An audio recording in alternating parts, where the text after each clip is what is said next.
Hello everyone and welcome back to another video. In today's video, we're going to be going over the Ether rank. This is actually the final one of the first half of 2023. So this is a pretty big deal. We have our top 100 players here all given a graphic. And while we're not going to go over every single player in detail, we are going to be covering a lot of them and spending most of our time in the top 20. Huge shout out to Ether for making their stuff. Will be down below. They do a lot of good work. I highly recommend you follow them. But let's get right into it.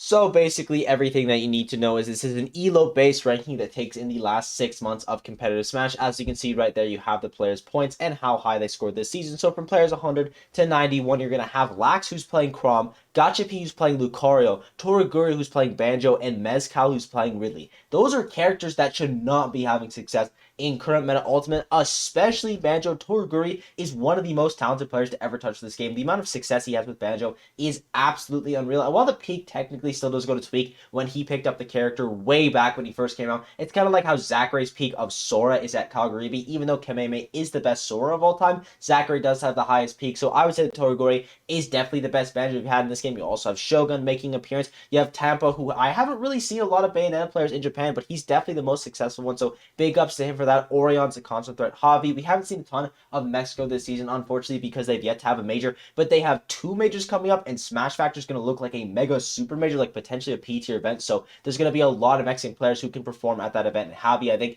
is someone that's on this list. JDV had his amazing run at Battle of the BC. You have Takai, who's gotten a bunch of good wins and placements. Most notably, he was able to beat DeBuzz at Kaguribi. He was actually the person that sent DeBuzz into the loser side of bracket where he made these crazy loser runs. So you have these players who are having so much success with so many different characters. Again, some of these are your more typical characters like Sonic, like Snake, like Pac-Man, but Chrom in the top 100, Banjo, like Lucario in the year of 2023, these are ludicrous placements.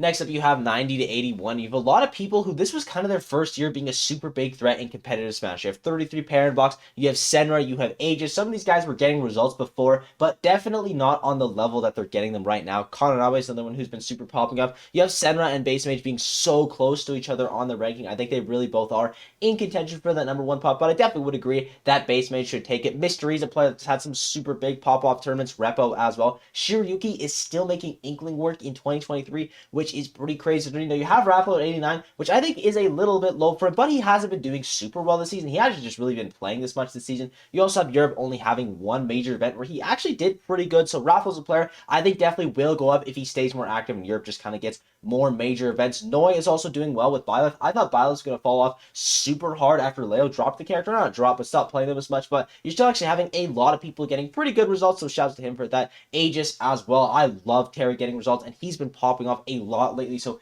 very excited to see how he continues his career. Kananabe as well. Even though Passerman is going to be ranked higher on him this ranking season, I definitely think in the future he could steal that title of Best Fox. He is an amazing player who I have a lot of faith in.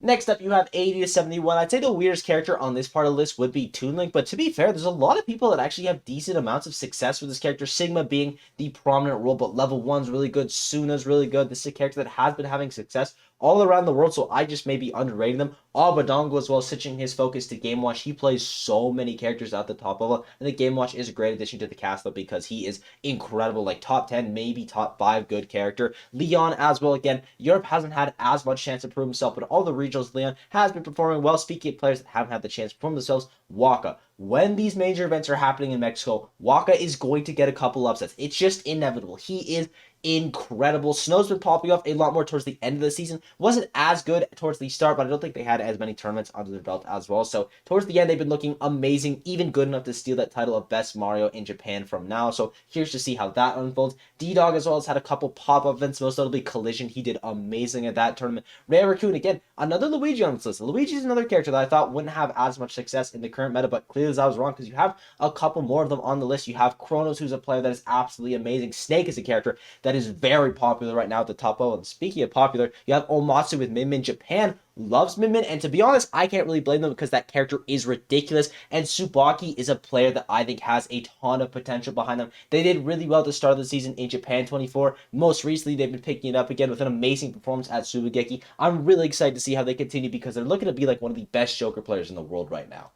Next up, you have 70 to 61. As you can see, two more Snake players. I would say that the Snake players are probably the best population of character mains in Smash Ultimate. Maybe Samus players take that topic, but you have MBD, you have Dio. We've already seen a couple Snakes on this list. We're going to see a couple more. It's a very good character at the top level. You have Send as well, who's one of the few American players that when they went to Japan, they actually had a decent amount of success, so shouts to him for that. And 40 in space. Again, Europe hasn't had a ton of opportunities to prove himself this year, but at every opportunity these two guys had, they did amazing. They were doing really well at regional events. Space was able to top 8 King of Fields. M40 was able to beat Bloom Forever at King of Fields. So both those players are amazing, and I can honestly see them being ranked even higher when they just get more chances to prove themselves in Europe, or if they ever do get to travel, which would be hype. You have Yamanakshin as well, who uses a combination of Steve and Luigi. Steve has become a lot more prevalent in Japan besides just Aqua, so huge shouts to Yamanakshin for that, because he's one of the main reasons of that. Rizzy also as well. Don't let this Bila fool you. He plays like 30 characters at the top level. He may have the deepest pockets in Smash Ultimate, which is absolutely ridiculous. Matsunabe as well, who's been becoming quickly the best Falco in Japan. I'd say most recently he's been doing a lot better than Masa. Now, to be fair, Masa hasn't been going to as many events, but Matsunabe has been looking incredible. Definitely a very interesting pair. Karage as well, new to the scene, and he has been doing amazing, fighting for that title of best Captain Falcon in the world with Jogabu. I would say just in Japan, but to be honest, the top two are definitely him and Jogabu. Like, they're just amazing. Kapitan Sito, the only player in the world that can make Mii Gunner work. Like, no one is doing it to the level of him. He's had a couple amazing runs, most notably Low Tide, where he went absolutely off the wall. So all these players are amazing. Again, the weirdest character at this part of the video would probably be Mii Gunner, just because how are you getting top 60 or almost top 60 in the world with Mii Gunner? Like, Mii Brawler I could believe, but that's pretty insane. Next up, you have 60 to 51. All the characters here you would expect to see the top level. You have Viserion, who is being the top box as well as enjoying himself. Shiny Mark as well, the best rep for Pikachu in the world. That run at Collision was incredible. You have Andres FN and Takara fighting for that title of best Ken in the world. And to be fair, Takara has had a lot more opportunities for himself because Japan has way more majors, especially way more majors than Europe. But also, Takara is crazy and he has been performing at the top level. He's definitely earned that title, but I'm curious to see who takes it later on in the year. Dora Miki as well, who came seemingly out of nowhere at Maizuma and absolutely dominated that tournament, beating Proto Bonham in the Ditto, not only beating him, but destroying him in the Ditto. Like, Dora Miki looked absolutely insane. Hurt, who has quickly stolen the title of Best Snake in Japan. He's kind of just become super relevant, honestly, later on to the season, but he's just been doing so incredible. Like, he is a phenomenal player, and I think he really could challenge Apollo Kage for that title of Best Snake, but that's kind of a hard one because Apollo Kage keeps getting better and better. Cosmos as well, he started off a lot better towards the start of the season, had a couple ninth places, was able to get a couple top 8s, but towards the end, didn't have as amazing results. Now, he was testing it out with the Joker. The Joker, I think, is going to go away for a little bit now, because I'm pretty sure he said he was focusing a little bit more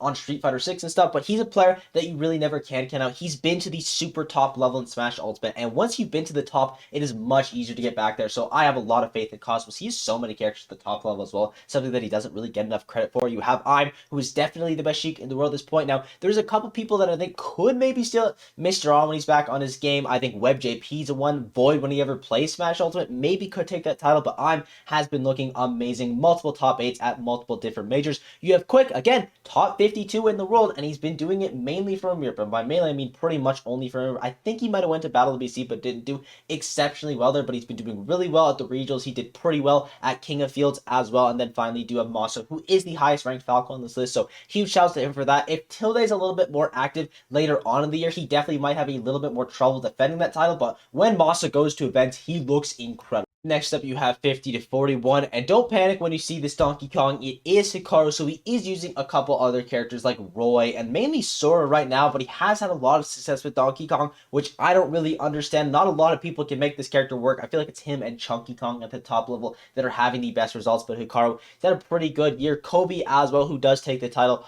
of Best Young Link in the world on this list. He had a really good Cirque du CFL as well as a couple other good events, and he looks amazing. Kome as well, being the best Shulk on this list. Now, Elijah Min recently had a really good tournament, so maybe you're starting to sweat there, but Kome will sometimes have tournaments where he just pops off super hard, like super hard, beating like multiple top 10 players in the world, getting top 3, looking absolutely ridiculous. Sometimes he is a little bit more inconsistent, but when you want peaks in Smash Ultimate, Kome is one of the players that you look at for the best of the best. You have both Atorie and Jackal being 47 and 42 respectively. I think Jackal is a player that is definitely going to go up. I think Lugi is another one as well. Lugi with more opportunities to prove himself. Jackal with a player who has just been on fire recently, so really excited to see how he does. Speaking of players that have been on fire, Chase and Jagaimo, and it's so funny that they're right next to each other. They have the exact same amount of points. They are literally tied for the best Palutena in the world, and I couldn't agree with it more because they both have amazing results across the board. Really excited to see who edges that out. You have Now, who is the best Mario in Japan for now. Again, Snow could take that title, but to be fair, Now is amazing. More of his better results were towards the start of the season, but I have a lot of faith in him as a player. He's absolutely ridiculous. Sorry, I had a mic issue there, but our final player on this segment is going to be Cola. Now, he hasn't been doing as well this season. All the Roy players haven't been. I think Roy's the character that is struggling right now in the current meta, but I still have a lot of faith in Cola as a player. I think the Cloud could potentially do some damage. I think the Snake could. He could also probably just stick it out with Roy. He is still insane, so I'm really excited to see if he's able to do better a little bit later on in the season. I think he is on a little bit of a hiatus right now, though, so I hope he enjoys his break. Then you're going to have the 40 to 31 era. You have Hito, who is top 40 in the world with Bowser. Like, that is absolutely ridiculous. And Bowser is by no means a bad character, but he's also not a character that we should be getting top 40. Like, a super heavy main doing this well in the current meta is absolutely ridiculous. You have Umeki as well with multiple top 8s this season. One of Japan's biggest threats. Like, sometimes he busters out a little bit early in bracket, but that's when it happens when you're playing Peach. I would say he probably is the most technically secure Peach. Maybe Ling as well, who's incredible, but Umeki has that combination of the Mutes neutral and the Ling combos, and it's absolutely insane. MK Big Boss, who popped off super hard towards the start of the year, didn't do as well in the latter half, but still had some really good results, was able to get a win at DreamHack and is overall amazing. Now, Quid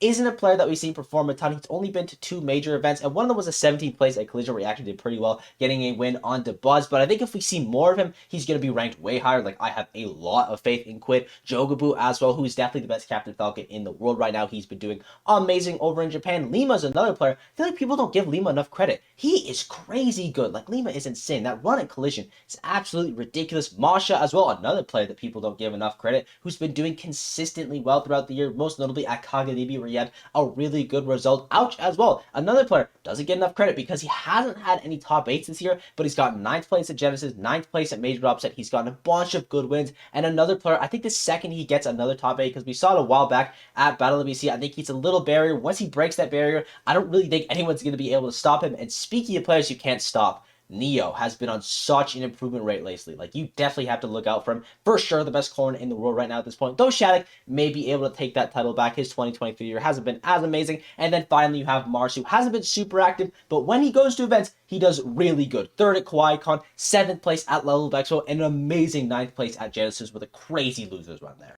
And now we get to the more dramatic parts of the video, the top 30, starting off with Big D, with some of the best peaks in Smash Ultimate. 3rd place at Summit, 4th place at Major Upset, and he's doing it with Ice Climbers. He has a win on Akala with Ice Climbers. Like, that's pretty ridiculous. You have a Paul Cog as well, definitely the best snake in the world at this point, and he's getting way better. Just recently won Battle of Z Umad over Zomba, which is a crazy win, especially considering how well Zomba's been doing recently. You have Gak as well, who's definitely the best Ness in the world. His run at Meisuma is ridiculous. Sometimes Gak will just pop off super hard, get 3rd place at a Super Major, and the next weekend he'll do the exact same thing, getting another top 8. Like, Gak is genuinely incredible. You have Siski and Yara as well fighting it out for that title of best Samus, or I guess best Dark Samus. I would still give it to Yara. He's been doing really well this year, but again, Europe hasn't really had a chance to prove himself, and Siski still was top 30 in the world, as well as doing amazing at Battle of BC. You have Meister, who's had a couple rough tournaments, but he's also had a couple amazing tournaments, most notably Collision and Battle of BC. Speaking of players that did well at Collision, though, SkyJ, that 2nd place there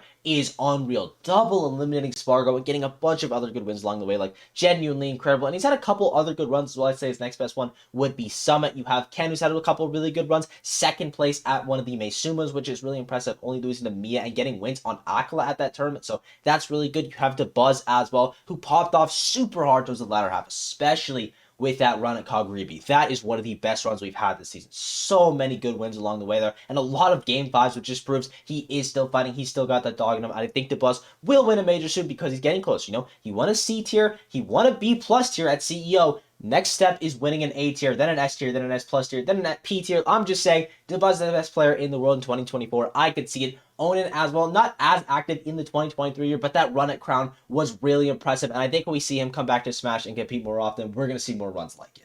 And now we have the top 20. Now, there's a couple players on here who I don't actually think should be ranked this high just because they've had either a couple underperformances or haven't really had a chance to prove themselves. But to be fair, every single one of them is a top 20 caliber player, and I do think that they're the skill level to be this high. Like, they're all insane. Starting off with Zachary, who's a bit of an example of this. He's had a couple rough tournaments. He But also, he's had 2 third places at different Kaguriwis with Pit, which is absolute insanity to me. Now, going into the later half of the year, I'm curious to see, does he just stick with the Pit, or does he go full tryhard mode, pick up Joker again, pick up Rob again, hopefully pick up Wolf again, or does he just stick it out with the Pit? I'm very curious. Maybe he'll actually use a combination of both characters. I think that's a possibility as well. But regardless of what happens, I think Zachary can make literally anything work. You have Kurama as well, who has a couple rough tournaments, but to be fair, his rough tournaments are like 17th places at Genesis and Collision, and then everything else is pretty much flawless. Like, he's been looking amazing. Now, on the other hand, you have Mutes, who hasn't been looking quite as flawless. He is playing Peach. He does have some conditions that make him a little bit inconsistent as well outside of the game, and he's had a couple bad tournaments, especially Japan. Japan hurt his career really, really bad, at least for this year. But also,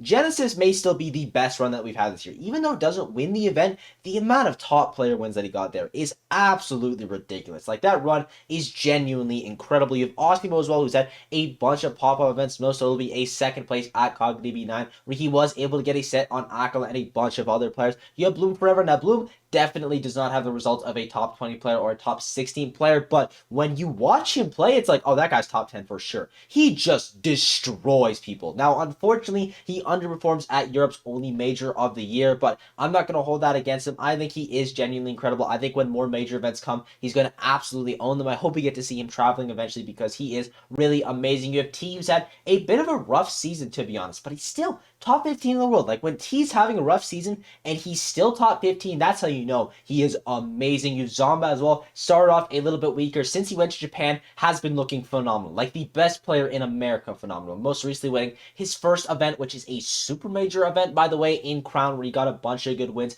He was also able to beat players like Tweak and MK Leo multiple times throughout the season. Did really well at Battle BC. Only American player to top 8 that event, so he's been looking really good. You have Proto Bottom, another player, doesn't really have a ton of results, but to be fair, the only tournaments that he's went to, he's been able to top 8 both Summit and Meisuma, so he is still definitely a major threat in this game, and I hope we get to see him compete more, because he has one of the most interesting playstyles I've ever seen. Now, you have Yoshidora and Shuton. These are the 2 players in the top 12 to 11 area that I think are top 10 caliber. I think everyone else on this list has maybe a couple arguments for top 10, but I wouldn't put them in there. I think Yoshidora and Shuton, I could realistically see me putting them in the top 10, because they have so many good results. Yoshidora basically doesn't have any bad results. Shuton has a couple, but he also has multiple major wins and multiple amazing runs. He got 3rd place at Battle of BC. We haven't seen Yoshidora leave Japan, aside from Battle of BC, where he was also able to top 8. Like, he has been looking insane. All of his results are really strong. Same thing with Shuton, and they're both amazing players that I would have in contention for my top 10. And here we are, the top 10 players in the world, starting off with Gluttony, who has a big win at King of Fields, as well as only missing 1 top 8 throughout the entire year, which was 9th at Battle of BC. He top 8 Genesis, top 8's Let's Make Big Moves, has had amazing results across the board, and looking like definitely the best player in Europe right now. I would give it to him over Bloom just because of the results, as well as him winning King of Fields, where Bloom actually does bomb out. But Bloom definitely could take that title, but it's going to be definitely a tough battle, because Gluttony is insane. You have Kameme as well, who's had back-to-back losers run this year. First at Battle of BC, next tournament at Meisuma, he does it again and again. He has been looking phenomenal in the latter half of the year, and I hope he can continue this to getting his first major win in a really long time. He was able to pick it up right towards the start of Smash Ultimate, but he hasn't been able to find it with the Sora yet. Big emphasis on yet. You have Riddles as well, with a couple of inconsistent tournaments, most notably at Genesis and Battle BC, but he also has wins at Collision. He was probably the best invader in the world when they went to Japan. He did amazing at all of those tournaments. Maybe Spargo a little bit better, because the only event that he went to, he actually won. But to be fair, Riddles went to multiple events and did amazing at all of them. You have Sonics as well, only underperformance at Crown. Everything else has been like a top 4. Does really well at Level Up Expo, does really well at Genesis, Let's Make Big Moves. The events where it mattered, Sonic showed up and looked amazing. Sorry, another mic issue, but as I was saying, the top 6, this is where it gets juicy. Now, my order of this top 6, at least the starting half, I have Light at 6, Leo at 5th, and Mia at 4th. Now, Light at 6, I don't think it really matters, honestly. I think all these players are fairly interchangeable, because they've all had some really high highs. They're all major winners. You have Leo winning Genesis, you have Light winning Level Up Expo, you have Mia winning like 30 different events, but Mia also has the lowest peaks. And when Light and Leo have been to events, Leo has either placed with Light or overplaced Light at all of them, but you also have Light winning MomoCon and Level Up Expo. You have Leo getting 2nd place at Major Upset. There's so many different factors that could go into it, so the order doesn't really matter, to be honest, because are they major winners? And the answer to that question is yes. I mean, to be fair, the top 20 players in the world, maybe even top 25 players in the world, are all potential major winners, which is what makes competitive ultimate so interesting to watch right now. So it's kind of tough to say, should Mia be higher than Light and Leo when he doesn't really have any events that are compared to them? The only one being Battle of BC, where he does overperform both, so that'll be my excuse. Leo is going to be at 5, Light at 6, and Mia at 4th. Now, for our top 3, I think Tweak is the 3rd best player in the world. His only underperformance is, again, a 9th place at Battle of BC. That's not even underperformance. Everything else has been flawless from him, top 8ing every single event, winning Let's Make Big Moves, 2nd place at Level Up Expo and Summit. He just had an incredible season. And then you have our top 2, Spargo and Aquila. And I know a lot of people think Spargo is the best player in the world right now. And honestly, I do agree with that. But throughout the ranking season, Aquila has so many wins under his belt, like so many major wins. He is just phenomenal. His worst performance is a 7th place at Genesis, where Spargo does have a couple inconsistencies, and by that I mean a 13th place at Summit and a 9th place at Crown. Again, the bar is that high when you are in contention for number 1 in the world. Everything else from Aquila has been a 3rd place at Sumo or a grand finals. Like, he has been looking unstoppable this year, but to be fair, so has Spargo. I'm really curious to see how the race continues going on into 2023. I think me as a player that could potentially take the title, Tweak, Light, Leo, honestly, everyone in this top 10 maybe could take it, but right now the race is definitely between Spargo and Aquila. I mean, if you look at their points, there's a pretty noticeable gap between Tweak and Spargo, and Aquila are really close next to each other, so I think that's really interesting, and I thank you guys for watching. I hope you enjoyed. Let me know what you guys think. If there's a player that I left out at some point, or if anything I just got wrong, please let me know down below. The sport has been absolutely unreal. Thank you guys for everything, and I will see you all in the next video. Bye-bye.